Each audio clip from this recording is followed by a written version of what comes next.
Top quality और consistent performance के लिए सिर्फ सिल्वर पंप नाम याद रखना।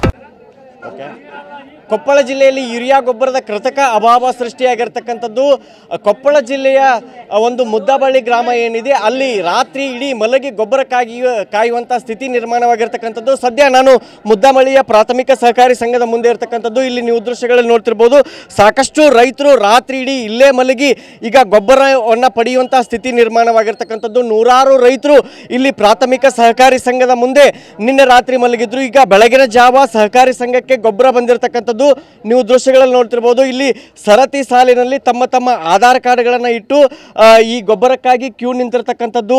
ನಿನ್ನೆ ಹಬ್ಬ ಇದ್ರೂ ಕೂಡ ಇಲ್ಲಿರ್ತಕ್ಕಂಥ ರೈತರು ಹಬ್ಬವನ್ನು ಮರೆತು ಇದೇ ಪ್ರಾಥಮಿಕ ಸಹಕಾರಿ ಸಂಘದ ಮುಂದೆ ಮಲಗಿ ಈಗ ಗೊಬ್ಬರವನ್ನು ಪಡೀತಿದ್ದಾರೆ. ಅದು ಕೂಡ ಪ್ರಾಥಮಿಕ ಸಹಕಾರಿ ಸಂಘಕ್ಕೆ ಕೇವಲ 450 ಚೀಲ ಗೊಬ್ಬರ ಬಂದಿರತಕ್ಕಂಥದ್ದು. ಒಂದು ಆಧಾರ್ ಕಾರ್ಡಿಗೆ 2 ಚೀಲವನ್ನು ಗೊಬ್ಬರವನ್ನು ಇಲ್ಲಿರ್ತಕ್ಕಂಥ ಅಧಿಕಾರಿಗಳು ಕೊಡ್ತಿರ್ತಕ್ಕಂಥದ್ದು ನೀವು ದೃಶ್ಯಗಳಲ್ಲಿ ನೋಡ್ತಿರ್ಬೋದು. ಸಾಕಷ್ಟು ಆಧಾರ್ ಕಾರ್ಡ್ಗಳನ್ನು ಇಲ್ಲಿ ಕ್ಯೂನಲ್ಲಿ ಇಟ್ಟಿರ್ತಕ್ಕಂಥದ್ದು. ಇದೇ ಸಹಕಾರಿ ಸಂಘಕ್ಕೆ ಇಂದು ಬೆಳಗ್ಗೆ 7 ಗಂಟೆಯಿಂದ ಈ ಒಂದು ಗೊಬ್ಬರವನ್ನು ವಿತರಣೆ ಮಾಡುವಂಥ ಕೆಲಸ ನಡೀತಿದೆ. ನೀವು ದೃಶ್ಯಗಳಲ್ಲಿ ನೋಡ್ತಿರ್ಬೋದು, ಇಲ್ಲಿ ಸಾಕಷ್ಟು ಜನ ಕ್ಯೂನಲ್ಲಿ ನಿಂತು ಈ ಗೊಬ್ಬರವನ್ನು ಪಡಿತಿದ್ದಾರೆ. ಆಧಾರ್ ಕಾರ್ಡ್ಗಳ ಮೂಲಕ ಇಲ್ಲಿರ್ತಕ್ಕಂತಹ ಸಿಬ್ಬಂದಿ ಗೊಬ್ಬರವನ್ನು ಸರಬರಾಜು ಮಾಡುವಂಥ ಕೆಲಸವನ್ನು ಮಾಡ್ತಿದ್ದಾರೆ. ನಾನು ಇಲ್ಲಿ ಸ್ಟಾಕ್ ಇರುವಂಥ ಗೊಬ್ಬರವನ್ನು ಕೂಡ ಇಲ್ಲಿ ತೋರಿಸ್ತೀನಿ. ಒಟ್ಟು 450 ಮೂಟೆಗಳಷ್ಟು ಇಲ್ಲಿ ಗೊಬ್ಬರ ಬಂದಿರತಕ್ಕಂಥದ್ದು.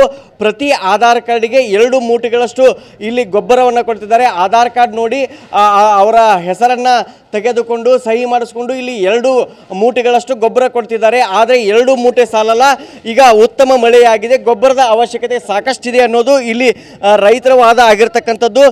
ನನ್ನ ಎಡಭಾಗದಲ್ಲಿ ನೀವು ನೋಡ್ತಿರ್ಬೋದು, ಸಾಕಷ್ಟು ರೈತರು ಕೂಡ ಇಲ್ಲಿರ್ತಕ್ಕಂಥದ್ದು.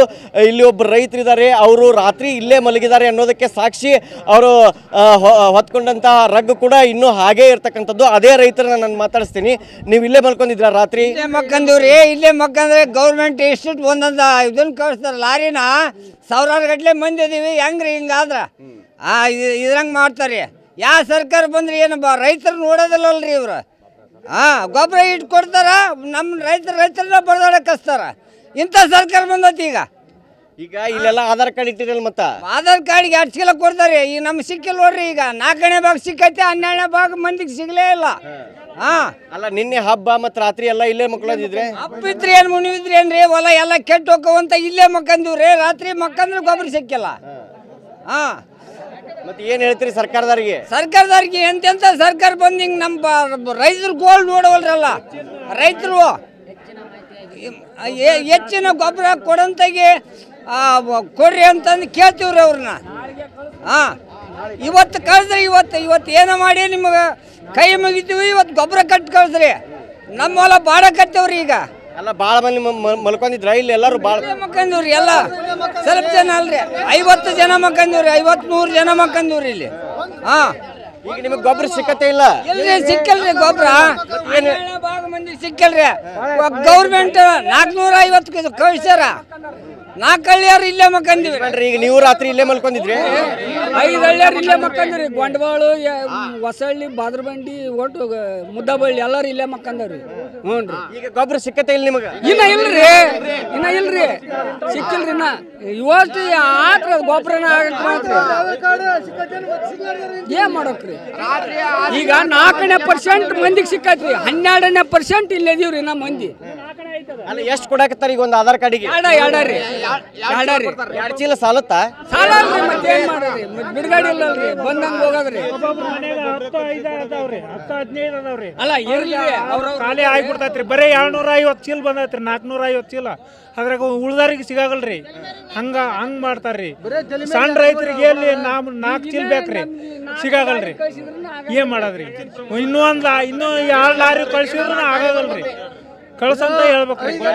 ಒಬ್ಬೊಬ್ರು ಎಷ್ಟೆಷ್ಟು ಆಧಾರ್ ಕಾರ್ಡ್ ಇಟ್ಟಾರ ಇಲ್ಲಿ? 7, 8, 10 ಸಿಡ್ತಾರ ಸರ. ಅದ್ರಕ ಒಬ್ರಿಗೆ 2 ಕೊಟ್ಟಿದ್ರ ಭಾಳ ಹೊಲ ಇದ್ದೈತಿ. ಏನಾಗತ್ತೆ ಸರ್, ಒಬ್ಬರಿಗೆ 2 ಚೀಲ ಅಂದ್ರ ಬರೀ ತೆಲಿಮೇರಿಗೆ ಆಗಲ್ಲ ಸರ್. ಒಂದು ಈಗ ಮಳಿ ಎಲ್ಲ ಆಗೈತಿ. ಒಂದ್ ಕಡೆ ಸರ್ಕಾರದವ್ರು ಹೇಳ್ತಾರ ಗೊಬ್ಬರ ಸ್ಟಾಕ್ ಐತಿ ನಮ್ಮ ಕಡೆ ಅಂತ ಹೇಳ್ತಾರೆ. ನಮಗಿಲ್ಲ ಅಂದ್ರೆ ನಾವ್ ಹೆಂಗ್ ಸ್ಟಾಕ್ ಐತಿ ಅಂತ ಹೇಳೋಣ ಸರ್. ನಮಗಿದ್ದು ಸ್ಟಾಕ್ ಇದ್ರೆ ನಮ್ಗೆ ಕೊಡಲ್ಲ ಸರ್. ಅವರು ಖರೀದಿಗಾರರು ಅಷ್ಟು ತಗೊಂಡು ಹೆಚ್ಚೆಚ್ಚಿಗೆ ಇಟ್ಕೊಂಡು ಸ್ಟಾಕ್ ಮಾಡ್ಕೊಂಬಿಟ್ರೆ ಸರ್. ಗೊಬ್ಬರ ಸಿಗ್ಲಿಕ್ಕಂದ್ರೆ ಮತ್ತೆ ಏನ್ ಮಾಡ್ತೀರಿ? ಏನ್ ಮಾಡ್ಬೇಕು? ಸುಮ್ಮನೆ ಒಣಗಿ ಹೋಗೋದಕ್ಕೆ ನಮ್ಮ ಬಾಳಿ ಹಾಳಾಗ್ಬೇಕತ್ತ ಸರ್. ಸಾಲ ಮಾಡೀವಿ, ಸಿಕ್ಕಾಪಟ್ಟಿ ಸಾಲ ಮಾಡ್ಕೊಂಡಿವಿ. ಗೊಬ್ಬರ ಈಗ ಬೇಕು ನೋಡ್ರಿ, ಬೆಳಗಾಕದ ಜೋಳ ಹೆಚ್ಚಾಗಿ ಮಳೆ ಆಗೈತಿ. ಈ 4 ದಿವಸ ಮಳೆಗೈತಿ, ಬೆಳಗಾಕದ ಜೋಳ ಒಟ್ಟ ನಾಟಿಗೆ ಕೊಳೆಕೈತಿ ಸರ್. ಗೊಬ್ಬರ ಇಟ್ಟಿನಿ ಅಂದ್ರೆ ಒಂದು ಸ್ವಲ್ಪ ಆಗ ಇಂಪ್ರೂವ್ ಆಗಿ ಇದು ಮಾಡ್ತಿರ್ತಾವೆ. ಯೂರಿಯಾ ಗೊಬ್ಬರನ ಬೇಕಂತ ನಾವು ಅಂತೀವಿ ರೀ. ನ್ಯಾನೋ ಯೂರಿಯಾ ಕೊಡ್ತೀವಿ ಅಂತಾರೆ. ನ್ಯಾನೋ ಯೂರಿಯಾ ಈಗ ನಿನ್ನೆ ಮೊನ್ನೆ 2 ದಿನದಿಂದ ಒಬ್ಬ ರೈತ ಮಣ್ಣು ತಿಂದಿದ್ದು ಗೊತ್ತೈತಿ ನಿಮ್ಗೆ? ಅದು ಅವರು ಕೊಪ್ಪಳದವ್ರ. ಹೌದು ಸರ್.